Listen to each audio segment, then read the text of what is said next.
টটেনহ্যামকে হারিয়ে north London derby জয় করা একাদশেই আস্থা মিকেল আর্তেতার।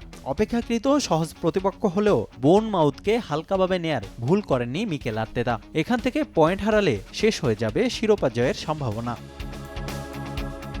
ম্যাচের শুরু থেকেই প্রতিপক্ষকে চেপে ধরে গানার্স। প্রথম ২০ মিনিটে অন্তত হাফ ডজন আক্রমণ করে আর্সেনাল, কিন্তু তার প্রতিটি প্রতিহত করে দেয় বোর্নমাউথের রক্ষণ। কখনো বোর্নমাউথ গোলরক্ষক মার্ক ট্রেভাস, আবার কখনো ফিনিশিং দুর্বলতা।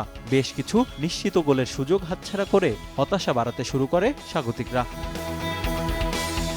প্রথমার্ধের শেষ দিকে প্রাণ ফিরে পায় এমিরেটসের গ্যালারি। ডি বক্সে আর্সেনালের জার্মান ফরোয়ার্ড কাই হাভার্টসকে ফাউল করেন বোর্নমাউথ গোলরক্ষক। পেনাল্টি দেয় রেফারি। ভিএআরেও বহাল থাকে সিদ্ধান্ত।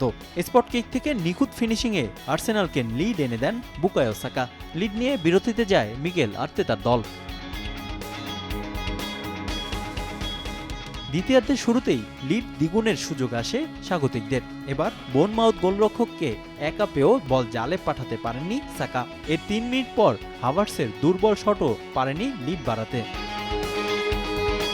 স্রোতের বিপরীতে একবার আক্রমণে যায় বোর্নমাউথ। ডেভিড রায়ের কল্যাণে সমতায় ফেরা হয়নি দ্য চেরিসের।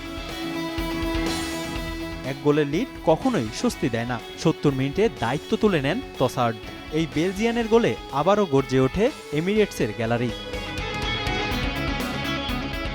পুরো ম্যাচে দারুণ খেলা হাভার্টস ৮১ মিনিটে ব্যবধান করতে পারতেন ৩-০। তবে এমন পজিশন থেকেও পারেননি গোল আদায় করতে। বাধা হয়ে আসে পোস্ট। সে আক্ষেপ গোচান ডেকলাইন রাইস।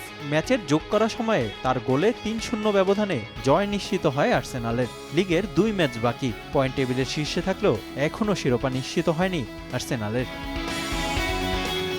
রিফাতুল ইসলাম মিরন, সময় সংবাদ।